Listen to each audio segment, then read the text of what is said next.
Welcome to Codex History of Video Games. I'm Mike Coletta. And I'm Tyler Osby. There's going to be a moment on the video where I'm like, should I bring it in or do you bring it in? Because we didn't talk about that before. I just trusted that you would do it. That's beautiful. You trusted the process. Well, welcome to Codex. This is a mailbag episode today. We're reading listener mail. All of this is email, by the way. We didn't do Discord this time. Just a lot of email. Just emails. And we even touched all our emails still. This is just some of them. So if you email us, just know we're slow to respond because we don't really reply. I actually rarely ever reply. I usually just wait and do them on the episode. I hope that's okay. But so also I'm just bad at checking email. So with that, Tyler, do you want to read Burger Champ's first email? Yeah. So the subject here is more I than G. And the question is, expanding on the GoldenEye discussion from the previous mailbag, what are pieces of media, movies, games, books, TV, etc., that are more important to their respective mediums or pop culture as a whole than they are good through a modern lens? And I think this is kind of building on the like GoldenEye was really, really cool when it came out. It does not hold up super well now, but there are a lot of people that still love it because of just how important it was when it came out, right? Does that sound like a good summary? That sounds like about right. Yeah. Like GoldenEye isn't like to a lot of people fun to play now. Yeah. Again, this is their opinion, not mine. I like it still. I know it's the my Goddess opinion. I think bad. the game's not fun. I know. Tyler and I go to war over two things. That's GoldenEye and that's Sora from Kingdom Hearts. Okay. So I kind of have two of them, and one of them is kind of a wild card here. So I'm going to start with a non-wild card. The first one I was thinking of immediately was reality TV. Because like you have a lot of old reality TV that's not very good because they're kind of like trying to figure it out. Yeah. And then they really like branched out and got it down. You know, I would say you can say that about most old TV, probably like game shows as well. Like you can think about when you think about it, like game shows now are kind of crazy where they weren't before. So that was the first thing I thought of. And then the second one, and this is a stretch. Okay. And I don't know the history of this, so I could be just getting this very wrong. This is a very outsider opinion. If I'm wrong, hey, email us and we'll tell everyone I was wrong. Remember the book Ready Player One? Yes. I did not read it. How it was like about like it's a video game world, virtual reality world, right? That book's great. I still think it's good, but like we now live in an age where the lit RPG is like a very popular genre. Do you know what lit RPG is? No. So this is like people writing about people that are in D&D style RPG games. And they're pretty good. What I'm trying to say is I'm audiobooking Dungeon Crawler Carl, and I just immediately thought about this. I keep hearing about Dungeon Crawler Carl, and I'm like, I guess I gotta read this book. It's really fun. I would recommend the audiobook personally, because and you could read the book. Obviously, do whatever you want. I read the first book like 2 years ago now, and then kind of was like, that was really good. Then just forgot to read the rest of it. And now I'm finally doing the audiobooks and I'm loving it. That's the way to go for me because I could spend a lot of time in a car. So it's really fun. But I just think that, again, it's not saying that those books were bad. I just think it's changing and evolving and it's better. So again, because I also don't think GoldenEye is bad. I just think what we have now is better. Yeah. So there you go. Yeah, that's do you have a thought on that one? Yeah, I think my example for this is probably like a TV show like Seinfeld, which at the time was groundbreaking and like was like doing something different. It invented a lot of tropes that sitcoms use today and other TV shows use today. And so if you go back and watch it now as if it had just come out today and it were just like a period piece about the 90s, it would not age that well because of so much stuff that's just like it's very predictable. It's very it feels like it's like just derivative of everything else because they were kind of the first ones to do a lot of things that stuff was then built on going forward into the future. So coming back to it is a little bit harder than it was when it came out. I think GoldenEye is the same way. And like a lot of people's fond memories of Seinfeld are fond memories of watching it in the 90s when it was new and coming out, right? I still love the show. So much. But where you like watch a show now and you're like, man, as a kid, I thought this was the funniest thing in the world. Now as an adult, I'm like, oh, I've seen this 4,000 times. And that's just the way it is. Yeah. Man. That's when I watch Smart Guy now. I'm like, man, I had every episode of the show memorized and now I watched it again and I'm like, I don't know. I don't know if it was as good as I thought it was. Not doing it. All right. Well, that was a good question, Burger Champ. Thank you. So here we go with the next one. This subject line is called The Curse of the Remake. And it says, what up, brosifs? So I think we have we got to have a talk. And by talk, I mean you're going to read this, or maybe you won't, whatever. I'm sending another after this, anyways, about remakes. This is from McBreezy, who emails us more than any other person, and we love it. Just know that we don't read all of them because we don't have time. So I wrote an email where I said, and I quote, Nintendo definitely will not make an Ocarina of Time remake under any circumstances ever. Yikes. And I have to admit, I was super wrong. With the recent reveal of the exact remake of the exact game, it appears that I am doing performative yoga, putting my foot all the way up to the heel in my mouth. Some of you are, oh God, some of you are into that. I should have edited that out. Oh, well, too late. We gone too far. I think this is a reflective of a larger trend in media, not just video games. There are very rarely any new IPs hitting the market. Most of the movies and TV shows released today are legacy sequels about playing on nostalgia. No shade. Top Gun Maverick is among my kids' favorite It movies. was a great movie. It was good. Soft or hard reboots of existing properties adapted for a modern audience are already part of an existing franchise or are being based on another form of existing media. Millennials are the ones spending their money now, and millennials are obsessed with nostalgia from the 90s and the 2000s. It makes total sense. Yeah. I feel personally attacked Yeah, right now, same. but you're also not wrong. So. Yeah. Yeah, and I think a lot of it also comes down to like it costs a lot to make movies and TV shows now, more than it did maybe back in the day. And so when you put that kind of money down, you want to do something that is less risky, and playing on nostalgia has proven to be a very good way to make your money back.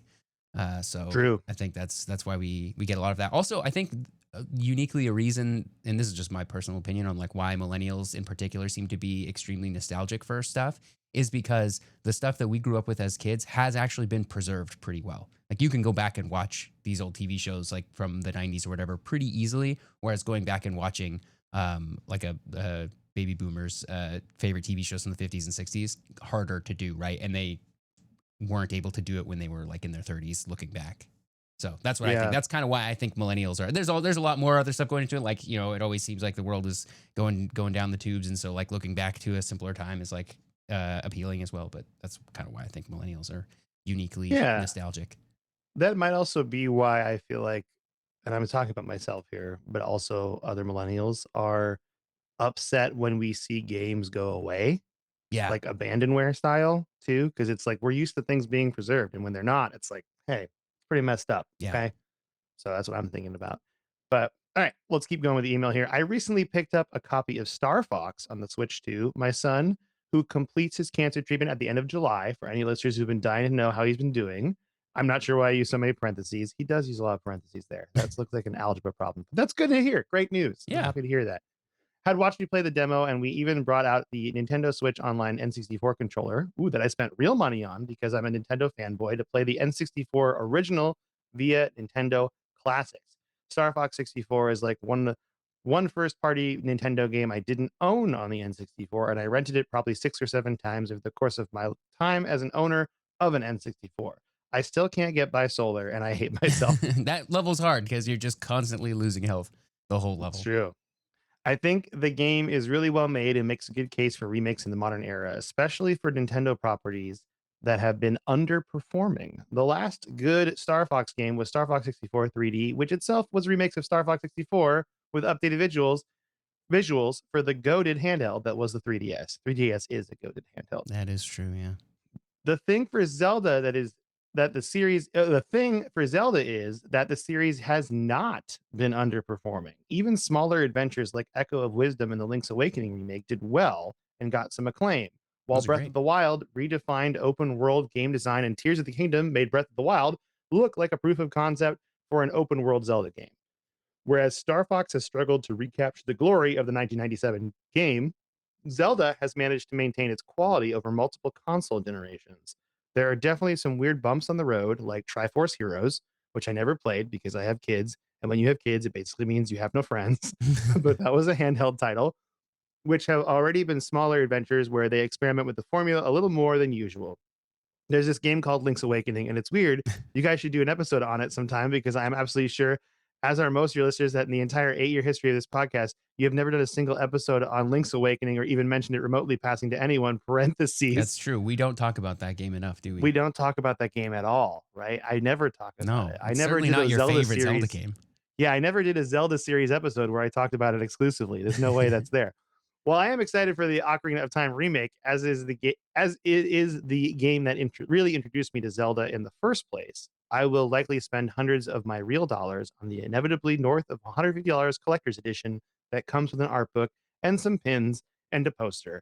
I wish we were seeing an entirely new game. We have designers now that are taking over the reins of the franchise from the Nintendo greats and are making incredibly creative and fun games that still feel like Zelda while being new, and having them work on a remake and work on a remake for an almost 30-year-old game that at the end of the day still holds up when compared to many modern games. Yeah, that's true. Think it's true. Yeah. It's kind of I don't know how I feel about the whole remakes thing. How do you feel, Tyler? I'm fine with it. It doesn't bother me at all. I love the Star Fox remake. I think it is absolutely the best way to play Star Fox, and I am hoping that the Ocarina of Time remake will do something similar for that game. Because I mean, I do think that game generally holds up pretty well, being almost 30 years old. But it is tough to go back to a little bit. That game runs at like 20 frames per second on a N64 at like half of standard definition resolution. It's not great, and the 3DS remake is a very good way to play that game. But I am excited for like a Star Fox style remake of Ocarina of Time. It'll be cool. I mean, that's how I'm probably going to play it. I'm pretty stoked. You know what I mean? Yeah. Because we've talked. I don't think I've ever actually beaten that game. Oh man, Yeah. you're so lucky you Yeah. can do it for the first time. I get to do it for the first time. Maybe I'll do it on stream. I don't know with you. We'll figure it out. Yeah. So thank you for indulging my quote man shakes fist at the cloud parentheses moment for the day. Before I get absolutely starched on Discord, this is not me saying quote I don't want to play this remake. Me want remake really bad, and I will spend real money on this thing when it starts to pre-order. When it starts pre-order for the CE Yeah, collector's edition. Collector's edition. For some reason my mind went to Combat Evolved because I was like Halo. I want the Zelda Pre-order Combat for Evolved the version. Zelda Combat Evolved, Ocarina of Time Combat Evolved. Okay, you know what? Actually, now I want this game. I would play it. So when the pre-order starts for the collector's edition, that will inevitably make my wife roll her eyes when I tell her I need it. She will roll her eyes and ultimately let me have the thing because she loves me. Oh, that's nice. Later, Nintendo Bros. McBreezy. It was a long email, but it was worth it, I thought. I'm happy you could jump on here, McBreezy, and admit you're wrong. Okay, you were wrong about the remake. But at the same time, I understand the weird frustration with it.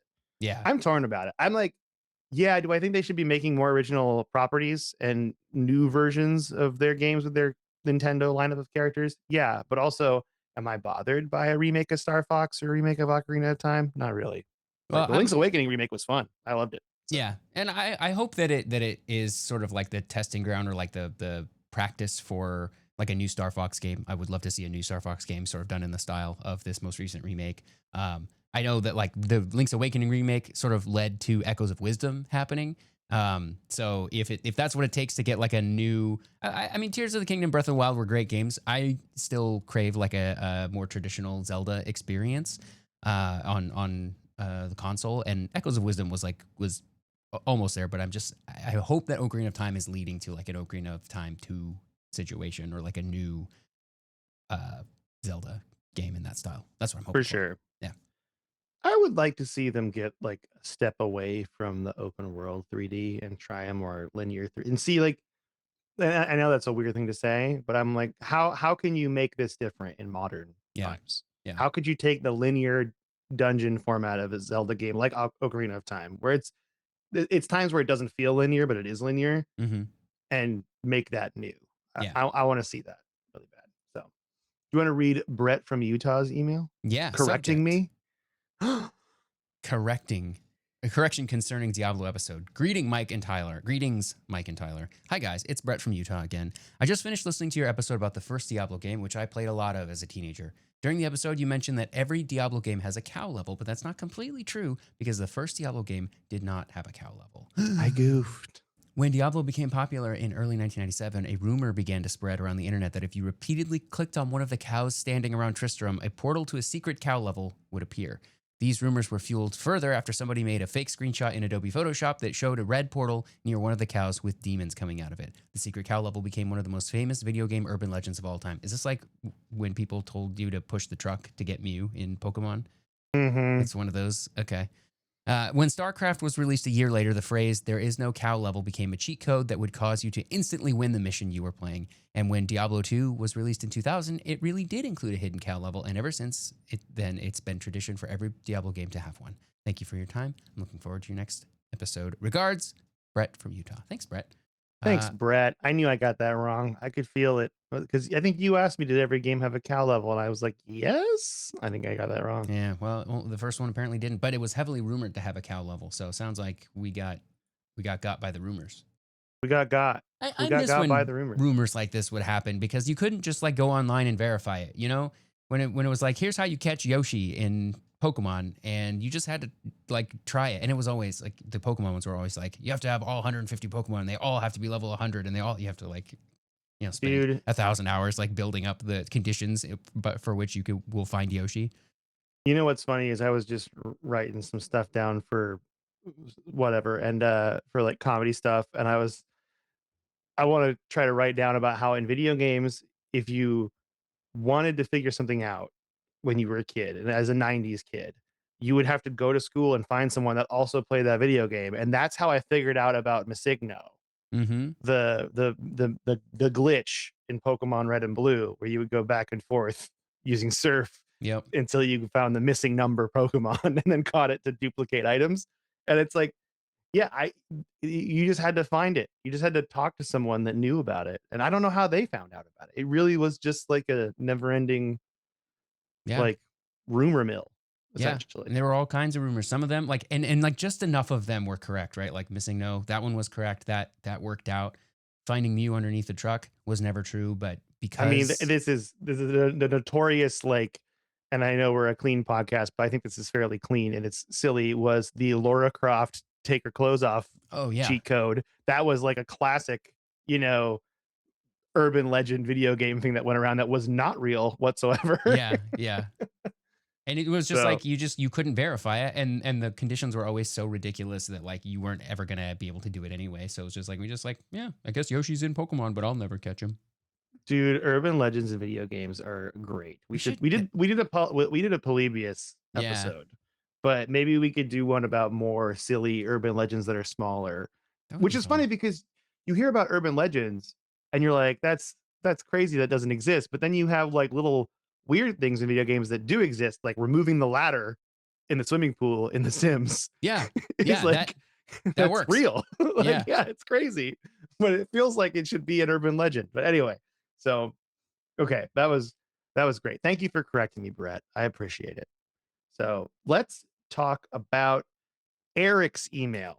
This is Eric from Oshkosh, Wisconsin.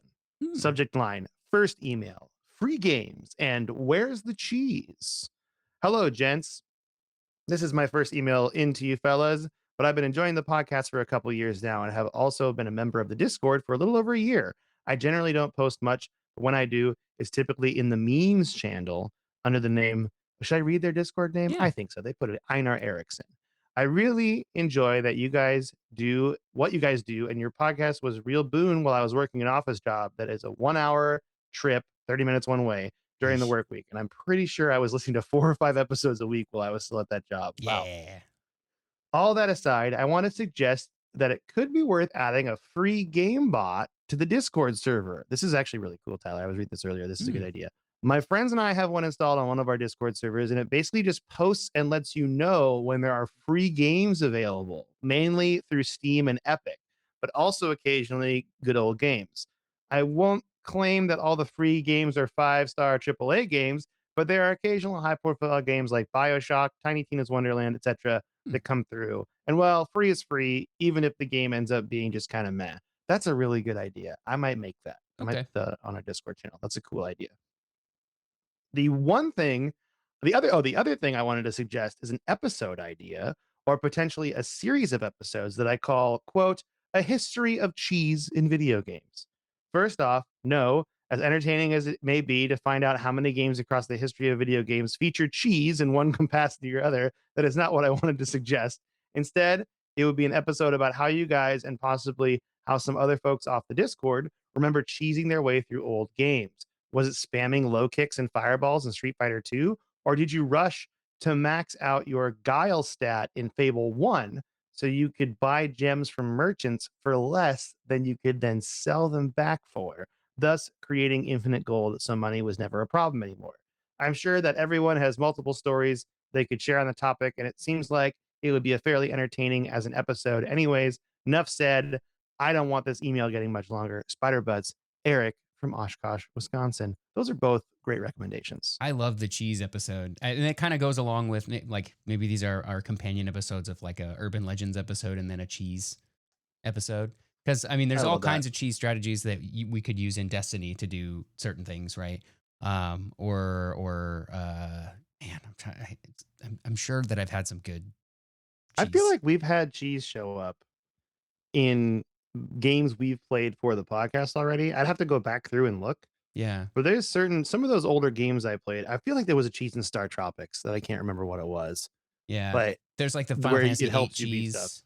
Well, maybe it's not cheese. Maybe it's just knowing the game really well. But like, Where you don't level up. there's that's cheese. That's I would consider that cheese because it appears to go kind of against what the game wants you to do. I think because the game ostensibly rewards you for leveling up, although it doesn't. There's a whole reason for that. But yeah, I would That's call what that made cheese. me angry was that I goofed my own run of Final. It's what made me not play Final Fantasy games anymore. Was that Yeah, I actually found my copy of Final Fantasy VIII. I still have it. It's on my shelf over there dude, boot it for up. PlayStation. Yeah, I was like, I don't know if I can.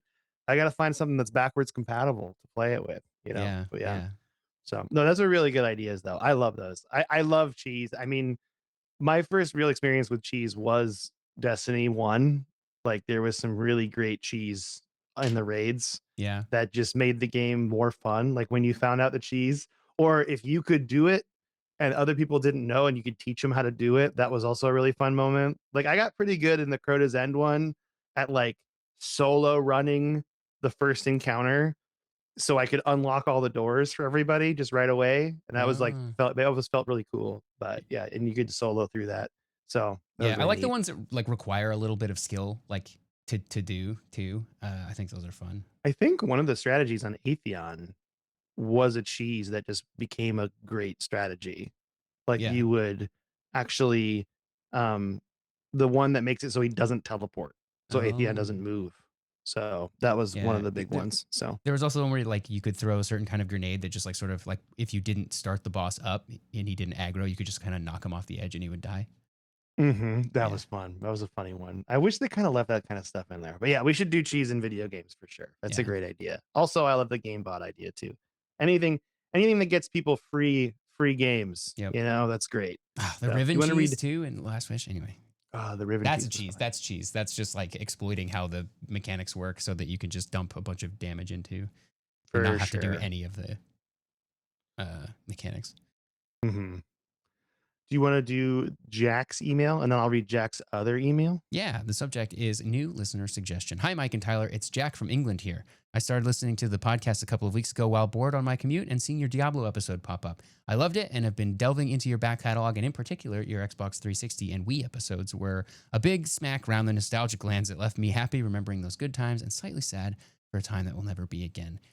Yeah, I've been there, man.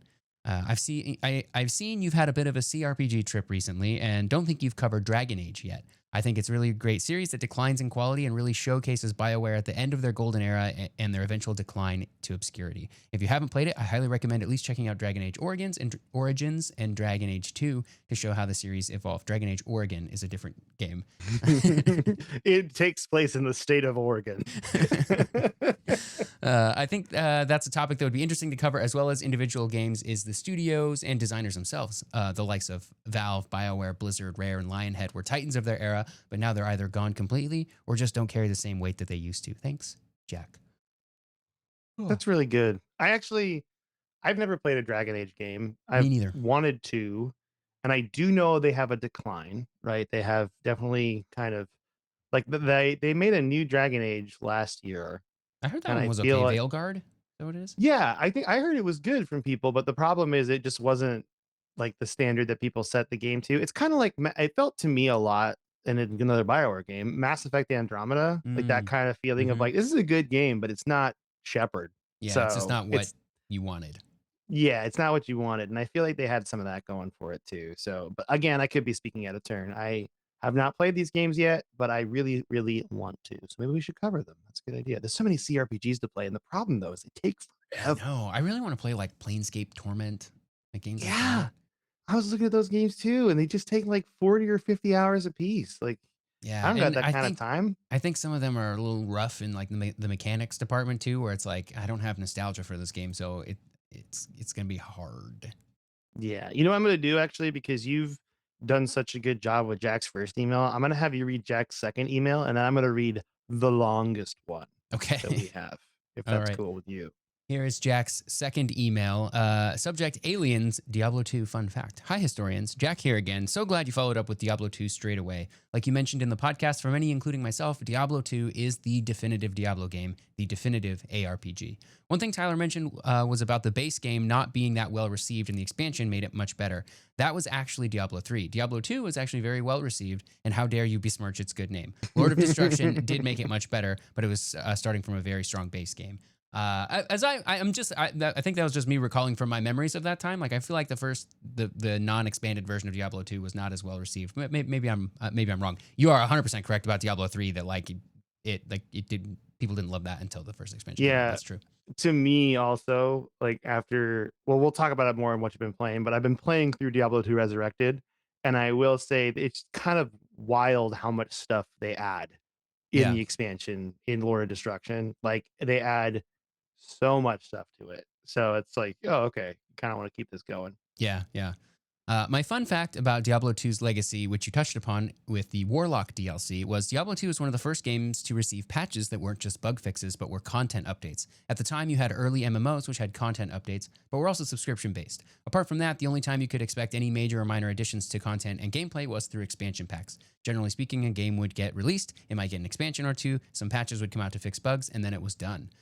In October 2003, several years after Lord of Destruction's release, Blizzard released patch 1.10. This wasn't just a bug and balance pass, but featured kill synergies, new rune words, new heraldic cube recipes, over 100 new unique items, higher challenge at higher difficulty levels, and a complete rebalance of all classes. This was huge. Many considered it to be almost like a different game afterwards and called it Diablo 2 version 1.5. But this wasn't an expansion, it was a free patch, and it was completely unprecedented. That sounds like an awesome update. Yeah. Yeah, it is kind of crazy to think that like games nowadays, you almost expect a little bit of like content to come out after the game is done. Sometimes I think that's like a remnant of like maybe they didn't actually finish the game before they got it out the door, knowing that they could patch it, which is not something that the 90s and early 2000s of video games had the luxury of being able to do, except something like Diablo 2, which had a lot of people playing online already. They were already used to downloading patches because you also had to patch things manually too back in the day. You'd have to be like, you'd have to hear about the patch somehow, and then maybe it would be on like the disc in your Computer Gaming World magazine, or you'd go to the website and download the patch, but it didn't like happen automatically, you know? So it's Yeah. really cool that Diablo 2 is able to do that. I didn't know that. Blizzard released a teaser trailer for Diablo 3 in 2008, and then 2 years later, in March 2010, nearly 10 years after its initial release, Blizzard released another content update for Diablo 2, mostly quality of life improvements like full respec and improving drop rates for very rare runes. Wow, they really supported that game. Mm-hmm. That's awesome. Diablo wasn't just the template that all ARPGs hoped to emulate. It was also one of the first live service games, not an MMO, but a game that kind of received updates like an MMO, only this was completely free. There's no battle pass, no cosmetic store, no paid DLC like the Warlock. Blizzard continued to update the game not because of immediate gains, but to keep the community alive in a game that was still active 10 years on, and to keep people interested in a Diablo 3. Thanks, Jack. I agree that I think it was probably more to keep people like excited for Diablo 3 because it had been so long since Diablo 2 had come out. They were probably worried that people had like fallen off or forgotten about it, you know? You know what Jack just did? What did Jack just did? Jack just connected the Venn diagram of Diablo 2 with Stardew Valley Oh. because they both have free updates and they Uh-huh. both have no cosmetics. Yeah. You know what I mean? And to keep the community alive. Like I would say that like Stardew Valley's success is a lot based on the fact that it has free content updates that Yeah. change the game and bring people back. So it's just a weird thought to have. Okay. So this next one is pretty long. It's called the subject line is ChoroQ, and it says, "Hi, Mike and Tyler. My name is Joao, roughly pronounced Joao, and I'm a big fan of the podcast. Before I get to the actual point of this email, I just wanted to say that I listen to your podcast almost every night when I go to bed. I've always had a hard time falling asleep, and your silky voices and masterful storytelling put me to sleep like a baby. This is not a criticism of the podcast. It is the highest compliment. If you ever get tired of talking about video games, you should consider reading bedtime stories. I genuinely think it would be a hit. Honestly, I'm not offended. That's kind of No, no, nice, that's really. great. That feels good. Anyway, on to the meat of the email. I seem to remember Mike mentioning in a recent episode that he might be interested in cover racing games on the show. I believe I have a very strange and interesting racing series that might be perfect for the podcast, the ChoroQ games, particularly ChoroQ HG2 and ChoroQ HG3. Never heard of these Tyler, have games. you heard of these games? Not even a little bit. ChoroQ. Now I want to like Google I it. had not either, and there's a reason why, and we're going to find that out Okay. just now. ChoroQ is a Japanese line of pullback toy cars whose defining feature is that they shrink real-world cars into cute, chibi-like proportions. Alongside the toys, a number of ChoroQ video games have been released going all the way back to the 90s. The naming convention for these games is an absolute mess, with titles being renamed, reused, and shuffled around between different regions. But the two games I particularly want to highlight are ChoroQ HG2, released in 2002 and 2003 in North America and Europe, respectively, as Road Trip Adventure, and ChoroQ HG3, released in 2002 in Europe as Gadget Racers, but never released in North America. So that's why you never heard of them, Tyler. The names Okay. change. Okay. It looks like they were also called Penny Racers. I do remember that Yes, being they're an also called N64 Penny title. Racers. Yeah, I kind of remember hearing about it, but I've never played it. Yeah, we might get to that later on in the email here, but the ChoroQ games are are a surreal combination of racing and RPG genres. They are sometimes described as car PGs, which is honestly the perfect name for them. Love I it. love car PGs. I love that. You see, in these games, you don't merely drive a car, instead, you are the car.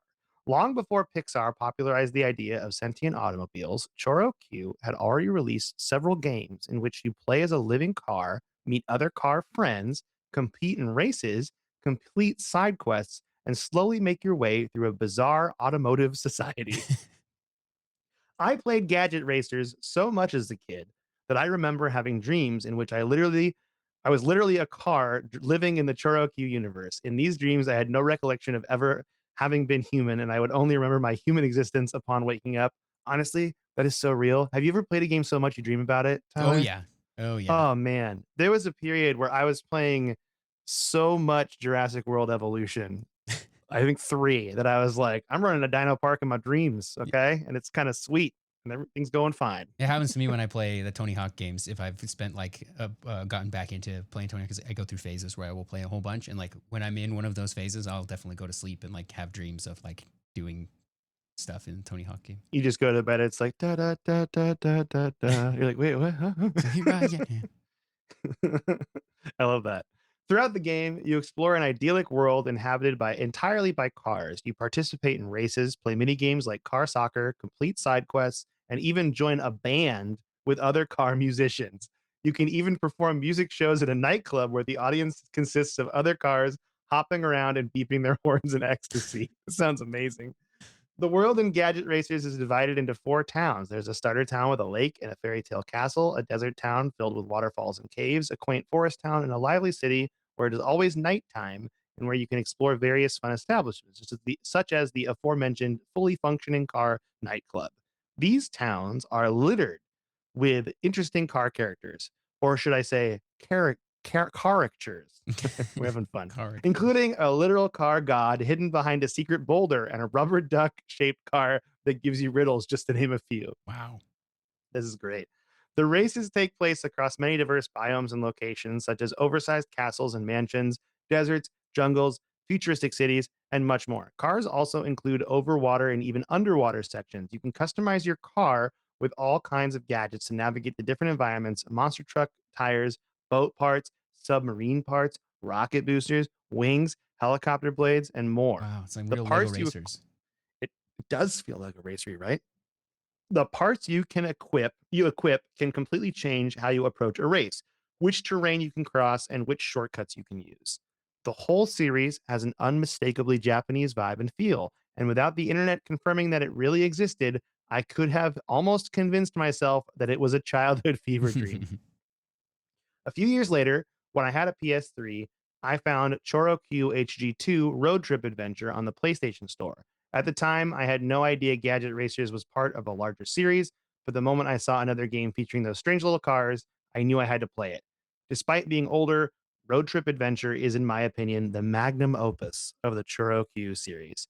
Rather than being restricted to four separate towns with local loading screens between them, you can explore a full open world with an even wider variety of biomes and towns. For example, there is a traditional Japanese themed town, a snowy ski town in the mountains, a Las Vegas style casino town, a tropical resort town, and even a town floating in the clouds, complete with a rainbow bridge. Wow. Yeah, it sounds nice, right? The game's story follows your journey from a mere everyday car to the president of the car world. You also get to build your own town throughout the game. As you travel around the world, you can invite car NPCs to move there, and you gradually watch your town develop. I am still convinced that Forza Horizon 6 got the idea for its estate feature from Road Trip Adventure. Both Gadget Racers and Road Trip Adventure are deeply strange, charming, creative, and unlike anything else from the PS2 era or ever since. They are racing games, but also open world adventures, RPGs, life simulators, and unique pieces of automotive surrealism. I would love to hear this email in a future mailbag episode. Done. Got you covered. But more importantly, I genuinely think you would have a great time trying these games, particularly Road Trip Adventure. Please consider giving it a try and perhaps even covering the ChoroQ series in a future episode. Thanks for all the excellent episodes and helping me fall asleep at night, Joao. Thanks, Wow. That Joao. sounds you've sold me. That sounds like a pretty fun game. Honestly, yeah, I'm totally sold. Like, do you work for Big ChoroQ? Because it seems like it. I want to play that game Big road really trip bad now. adventure. Yeah, I want to find it. I can find a hard copy, obviously. Obviously, I Yeah, would buy a obviously legal find your copy of the legal game. copy. Yeah, you'd find it. Yeah. So, anyway, but that's really great. And I do think we should cover that series because honestly, I think having a car PG helps me, get Mhm. into it a little more than your standard racing sim style game. Like, I had friends that were really into the Forza series and Gran Turismo because they like getting a better time and trying to like drive the course like as technically as they could, Mhm. but I am much more of the mindset that it should be a fun, silly, surreal car game, and I want to play that really bad. Yeah. So we should play that, Tyler. Do you remember at one point there was a car MMO? It was made by ArenaNet, I think. Car MMO ArenaNet. I'm gonna look it up because I Well, in the end, I mean, isn't Grand Theft Auto Online kind of become a car MMO kinda, when you yeah, think or maybe it about was it? NC Soft. There was like a I don't know if it was racing, but it was a car MMO. It was called Auto Assault. That's what it was called. It came out like shortly after. Auto Uh, Assault. yeah, it came out shortly after Guild Wars, and it was made by NC Soft. I love Um, that. yeah, I don't know That's anything funny about it. I though. just reminded me of that. Car PG made me think of Auto Assault. There's we should probably do like a good episode also would be forgotten MMOs because there was a period where everyone was making an MMO. Like Mm-hmm. when World of Warcraft hit hard, like we had a Matrix MMO. There Yep. was all sorts of crazy stuff that I was like, and these are all dead now. But it Yeah. would be fun to just kind of highlight a whole list of them in one episode. The Matrix MMO is canon too. Like important things in the Matrix universe happened in that game.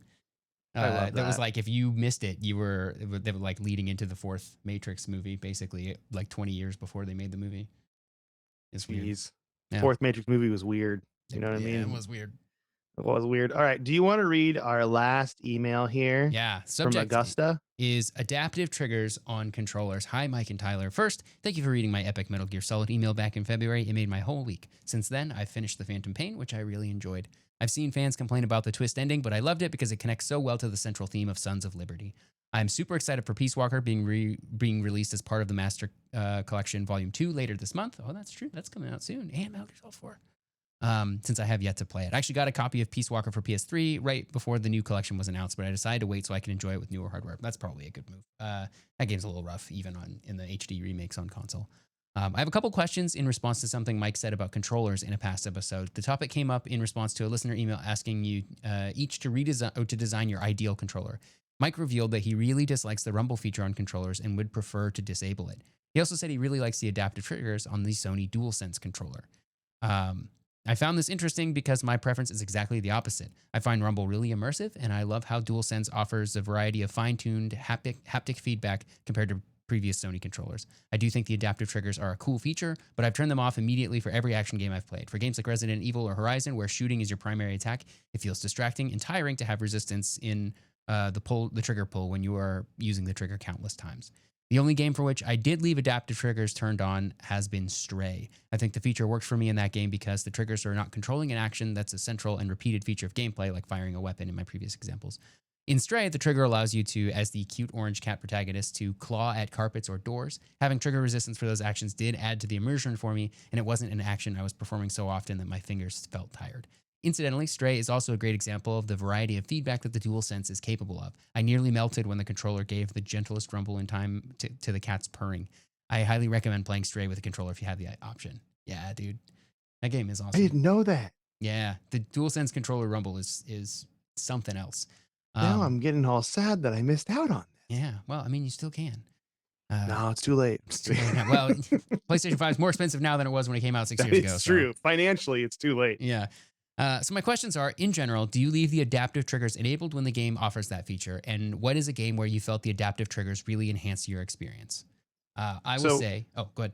No, I want you to go after me because I'm going to say something here. I have no memory of saying I liked adaptive triggers. This is the most. I feel like maybe it was me that said that because you that said that because I don't know. I've never been a PlayStation person, but I did say I didn't like Rumble. I at least in my experience, games I've played with Rumble in them has never really done it for me. Now, a cat purring and the controller rumbling sounds pretty sweet to me personally. So I'm trying to think about it, like if there's ever a game that I remember the rumble feature on, and now I'm wondering if I just naturally tune out haptics in my brain when I'm playing a game. But what about you? Do you have anything? Well, I pretty much always leave the rumble feature turned on. I generally like it in games. Some games are better than others. Like it's usually not a downside for me. When it comes to adaptive triggers, the game that pops into my head is Astrobot. I think that really adds to the immersion of like all the different things that the Astrobot can do, like all his different powers, like the triggers when you need to use them for the powers, like the triggers always like make sense the way that they do the resistance stuff. I think it's cool, and I wish more games would do things with it. But yeah, so I think it's Astrobot for me. Is the adaptive trigger game.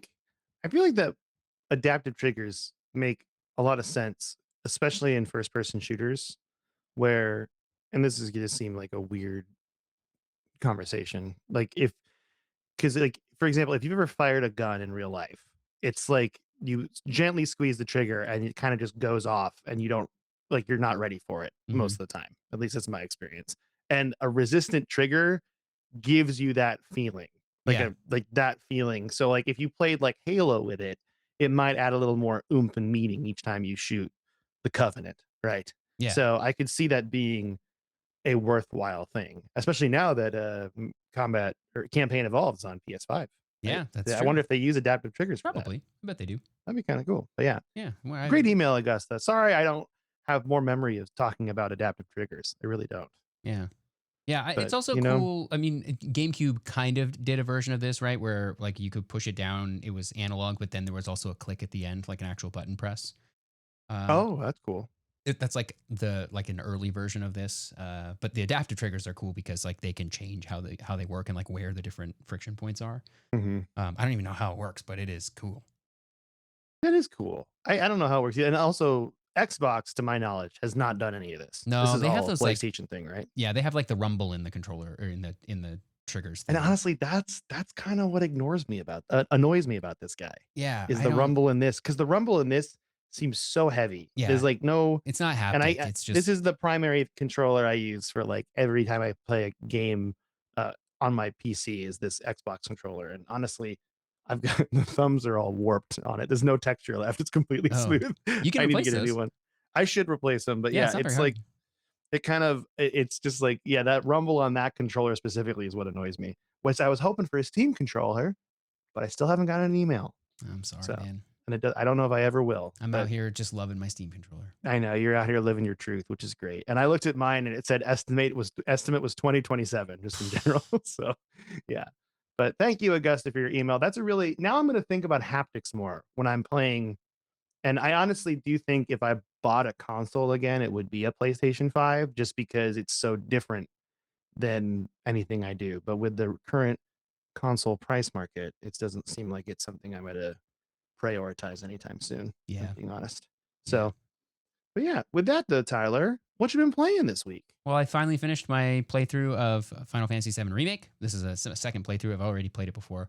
I've moved on to the Intergrade DLC, which is it's like a 6-hour DLC with Yuffie that sort of explains what she was up to during the events of Remake. And then I'm going to move on to Rebirth and hopefully finish that, doing a playthrough of that on PC before Revelation comes out. I also put in several hours into Final Fantasy IX yesterday. I got some mods and stuff going on the PC, so higher resolution backgrounds and speed ups. So triple speed is pretty nice for grinding out some levels because you do have to do that a little bit in that game is do some level grinding. So I'm happy to. I don't like it has a cheat button where you can just like press a button and like be max level and everything. That's less fun to me. Like I still want some challenge. I want to feel like I kind of earned it, you know. So I'll run it Yeah, at like triple speed and like actually still do the grinding. Um, but yeah, and also the Pokemon Gen 1 recomp stuff. If you have not been following what's going on in the world of Pokemon Gen 1 recomp, it changes every day. It's like the community is like in real time building like an HD 2D remake of Pokemon like Red and Blue, and I think Gold and Silver are coming soon. And it's wild. We should go down that rabbit hole when we're done here, Mike, because there is so much stuff to talk let's about in do there. So it. I've been kind of messing around with some of that. Right Yeah. when we turn the podcast off, we're going down that rabbit hole. Yeah, yeah. So, but yeah, what have you been playing? Oh man. Okay, so I've been playing more Diablo 2. As I said, I'm in the Lord of Destruction DLC now, and I'm having a good time. I forgot how much stuff they added. They added javelins. They added like all these runes, like all sorts of cool stuff that I don't really use in my character because I'm just a blessed hammer guy, just Yeah. spamming hammers. Also, like the hammer spamming is going really well. Like Hammer spamming. hammer spamming. Hammer I'm spammer. just the only thing I remember is just I gotta click my potion buttons. That's it. Because Mm. I'm using so much mana. I'm just burning through mana. Like it's going out of style. But it's really fun and I'm enjoying it.